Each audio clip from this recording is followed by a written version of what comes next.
বেদাতীদের সাথে উঠা বসা। বেদাতি মানে কি? বেদাতি মানে সামান্য কিছু বিদাত করে, ধরেন মিলাদ করে, নিয়ত পড়ে, এই দেখো ছোটখাটো বেদাত, এগুলো ছোটখাটো বেদাত। বেদাত দুই রকম, এক বড় বড় বেদাত হচ্ছে আপনার মাজার পূজার বেদাত, হ্যাঁ, শিরক কুফরির বিদাত, সাহাবায়ে কেরামদেরকে গাল দেওয়ার বিদাত, সাহাবায়ে কেরামদেরকে ইসলাম থেকে খারিজ করার বিদাত। এরা হচ্ছে চরম পথভ্রষ্ট, হ্যাঁ, যাদের ঈমান ভঙ্গ হয়ে যায় তাদের বড় বিদাতের কারণে। বড় বিদাত মানে বড় শিরক, বড় কুফর। আর যেসব বিদাতগুলি মুসলিম সমাজে রয়েছে, আমরা অমুসলিমদের সাথে বসবাস করছি, করছেন না? অমুসলিমদের সাথে আমাদের কোন সেন্টার পয়েন্টে কোন জায়গাতে মিল পাচ্ছেন না? আমাদের কিবলায় তারা বিশ্বাসী না, আমাদের রবে বিশ্বাসী না, আমাদের কোরআনে বিশ্বাসী না, আমাদের রসুলে বিশ্বাসী না, এগুলোর এহতারাম সম্মান। তারপরে তাদের সাথে সহাবস্থান করছেন, তাদের সাথে চলাফেরা করছেন, লেনদেন দুনিয়া করছেন। সুতরাং আপনাকে বেদাতীদের সাথে ওইভাবে চলতে হবে না, অবশ্যই সুসম্পর্ক রেখে চলতে হবে। কখনো এমন তর্কে জড়াইতে হবে না, এমন আপনাকে রেসারেসি আর ঝগড়ার মতো পরিস্থিতি তৈরি করতে হবে না ধর্ম নিয়ে, হ্যাঁ, যে যাতে মানুষের সাথে বসবাস করা মুশকিল হয়ে যায়, এটা মোটেই জায়েজ নয়।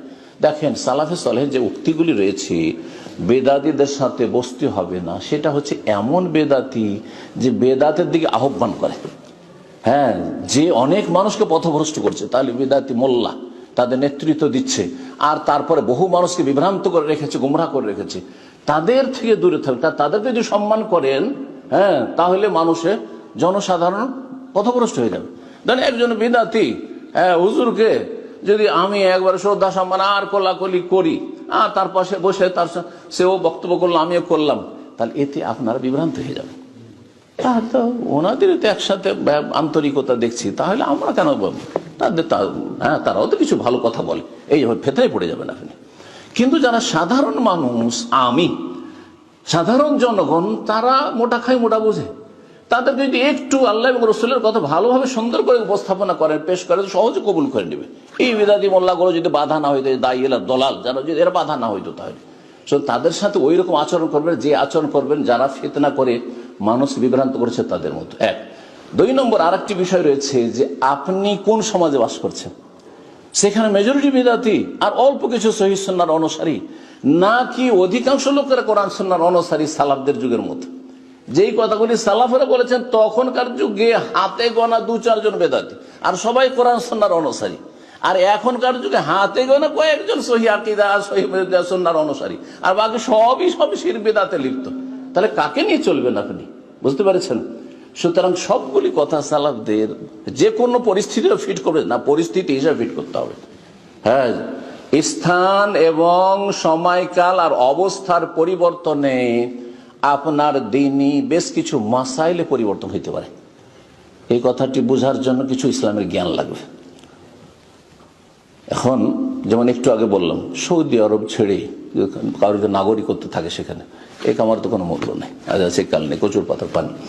কিন্তু কথা হচ্ছে যে ধরেন যে কোনো দেশে, একটা মুসলিম দেশে আপনার নাগরিকত্ব আছে, আর সেইটা ছেড়ে দিয়ে সে স্থায়ীভাবে বসবাস করে মুসলিম দেশে, বহুবার চিন্তা, এটা মোটেই জায়েজ না।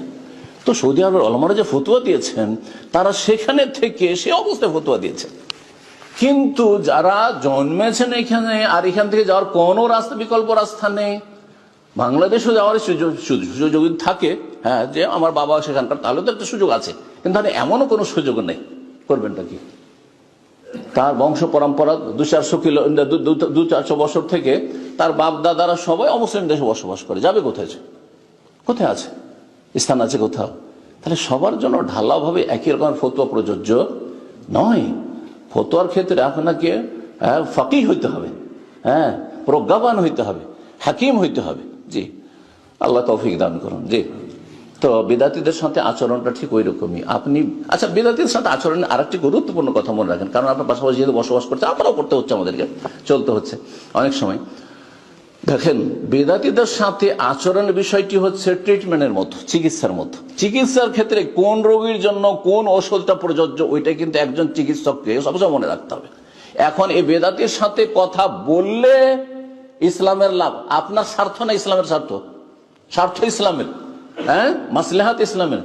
ইসলামের লাভ ওদের সাথে চলাফেরা করলে না ওদের সাথে সম্পর্ক ছিন্ন করলে, এটা আপনাকে অবশ্যই দেখতে হবে আগে। এটা ওষুধের মতো, কোন ওষুধটা কার জন্য কাজ করবে।